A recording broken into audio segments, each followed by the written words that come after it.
Students, जैसे जैसे chapter progress में आएगा आपको इलेक्ट्रिसिटी का वीर कॉन्सेप्ट समझ में आता जाएगा। तो पिछली वाली वीडियो में हमने क्या पढ़ा था, पोटेंशियल डिफरेंस को। तो एक कॉमन पोटेंशियल डिफरेंस का जो सोर्स है वो क्या पढ़ा हमने, सेल या बैटरी। तो हमने ये पढ़ा कि जहां पे पोटेंशियल डिफरेंस होगा तो वहां पे एक इलेक्ट्रिक प्रेशर पैदा होगा। तो जैसे ही उसको कोई कंडक्टिंग पाथ मिलेगा तो ये क्या सेट करेगा, ये चार्जेस के फ्लो को सेट करेगा। तो जैसे ही इलेक्ट्रिक चार्जेस फ्लो करेंगे तो इलेक्ट्रिक करंट पैदा होता है। इतनी बात हमने पढ़ ली है। अभी मैंने क्या बोला कि जैसे ही इलेक्ट्रिक चार्जेस फ्लो करते हैं इलेक्ट्रिक करंट पैदा होता है। तो आज का हमारा टॉपिक है इलेक्ट्रिक करंट। तो जल्दी से डिफाइन कर देते हैं कि इलेक्ट्रिक करंट क्या होता है।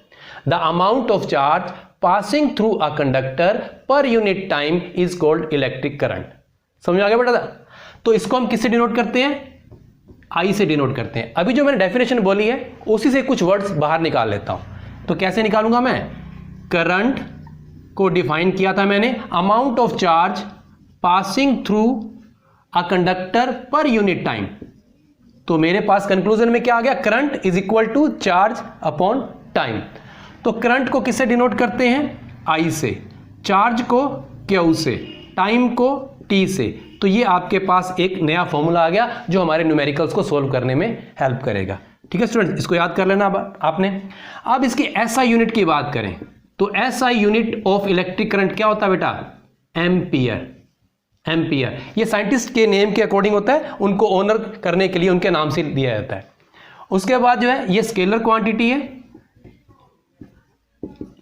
उसके बाद इट इज मेजर्ड, कौन, electric current is measured by an instrument called ammeter, that is called ammeter. तो एमीटर को जो है वो सीरीज के अंदर ही कनेक्ट किया जाता है। जैसे वोल्ट मीटर को हमने पैरेलल, ये सीरीज। तो इसको भी हम डिटेल में पढ़ेंगे आप स्टूडेंट्स। हमारा नेक्स्ट क्वेश्चन बनेगा define the unit of electric current.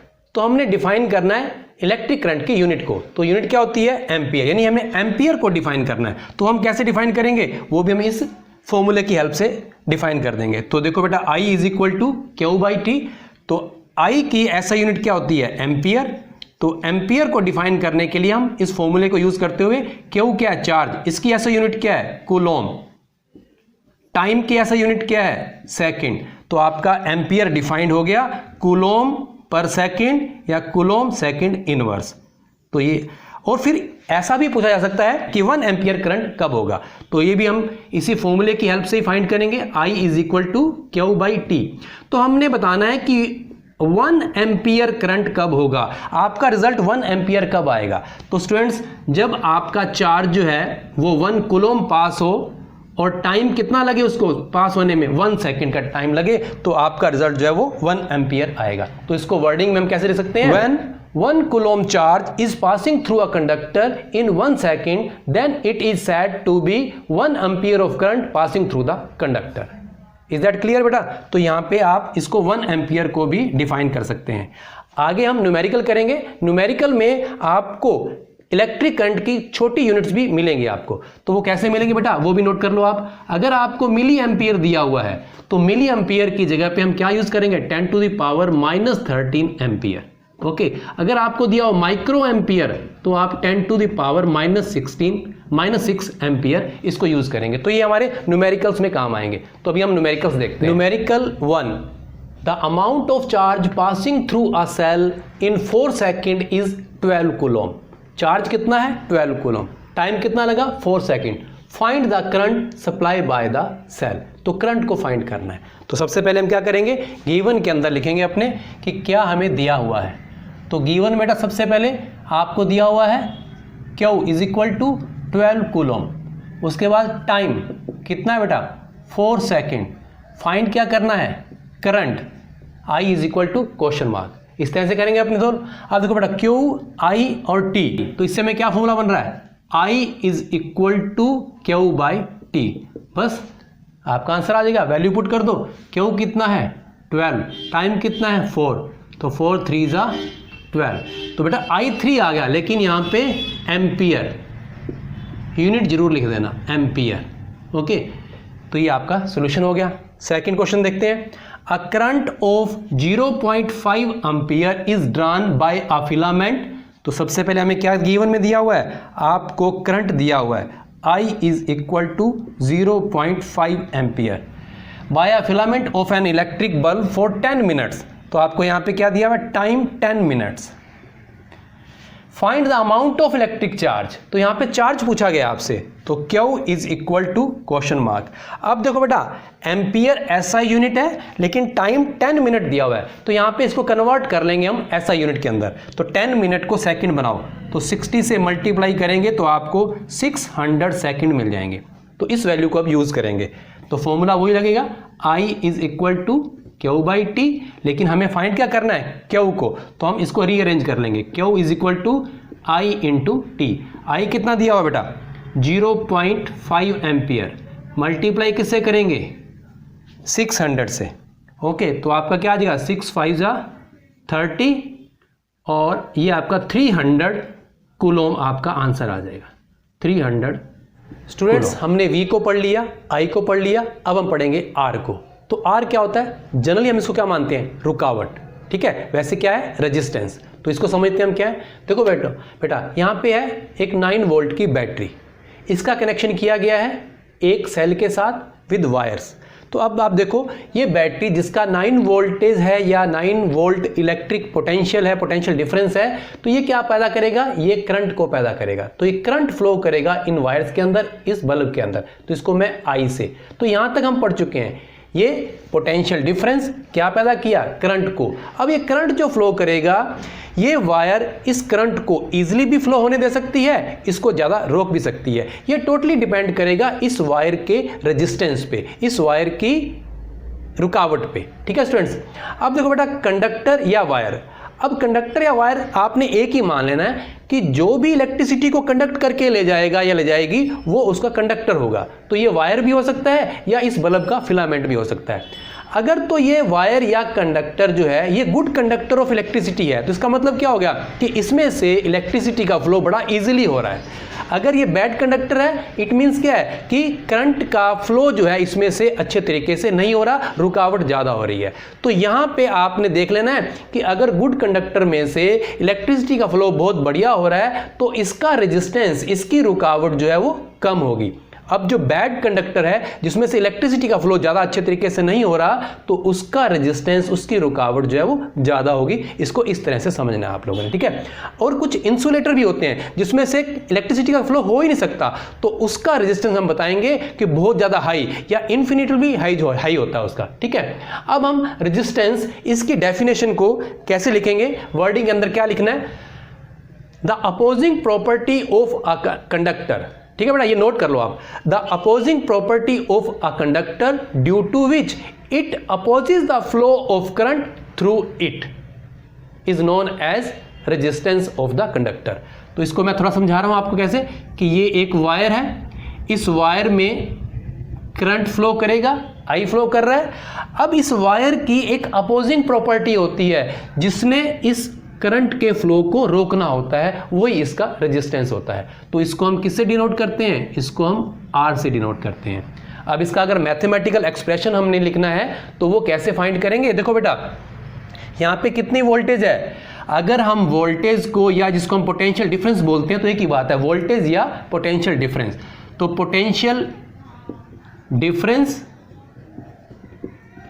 और जितना करंट फ्लो कर रहा है, तो इलेक्ट्रिक करंट, इन दोनों का अगर आप रेशो निकाल दोगे तो आपके पास यहां पर रेजिस्टेंस आ जाएगा, उस वायर का रेजिस्टेंस आ जाएगा कि कितनी बैटरी के साथ जो है, जो कंडक्टिंग पाथ बनाया गया है उसमें करंट कितना फ्लो कर रहा है। तो पोटेंशियल डिफरेंस को हम किससे लिखते हैं, V से, करंट को लिखते हैं I से। V और I का जो रेशो आएगा वो R के इक्वल होगा। ये इसका मैथमेटिकल एक्सप्रेशन है जो न्यूमेरिकल में काम आएगा, ठीक है स्टूडेंट्स। अब इसकी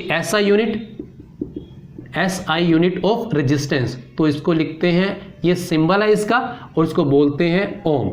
अगर आपको एक पूछता है डिफाइन 1 ओम यूनिट, तो बेटा आपको समझ में आ गया कि हमने 1 ओम यूनिट को डिफाइन करना है, तो हमें फॉर्मूला पता होना चाहिए। तो ये हमारे पास फॉर्मूला V/I।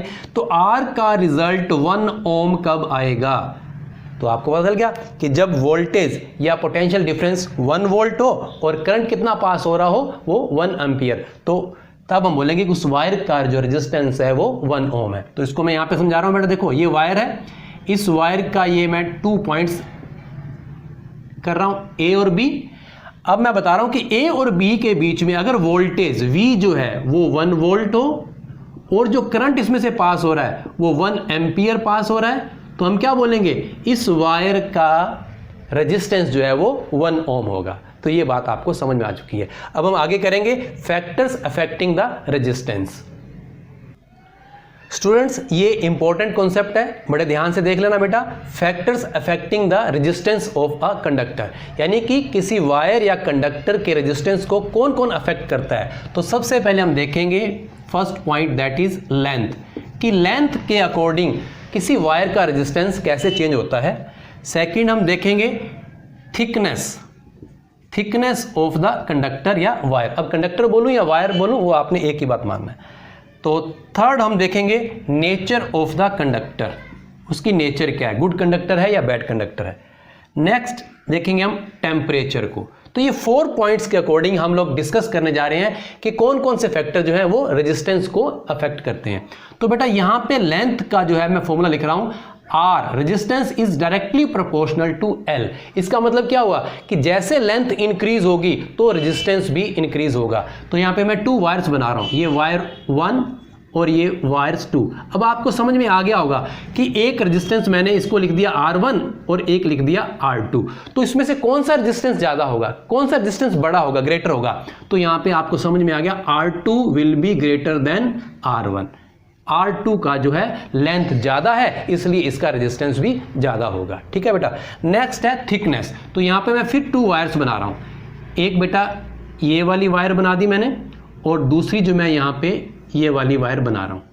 अब ये थिकनेस की बात कर रहा हूं मैं, थिकनेस मतलब उसकी मोटाई। तो यहां पे मैं लिख रहा हूं R1 और यहां पे लिख रहा हूं R2। इन दोनों में से किसका रेजिस्टेंस ज्यादा होगा, तो इसको समझना है।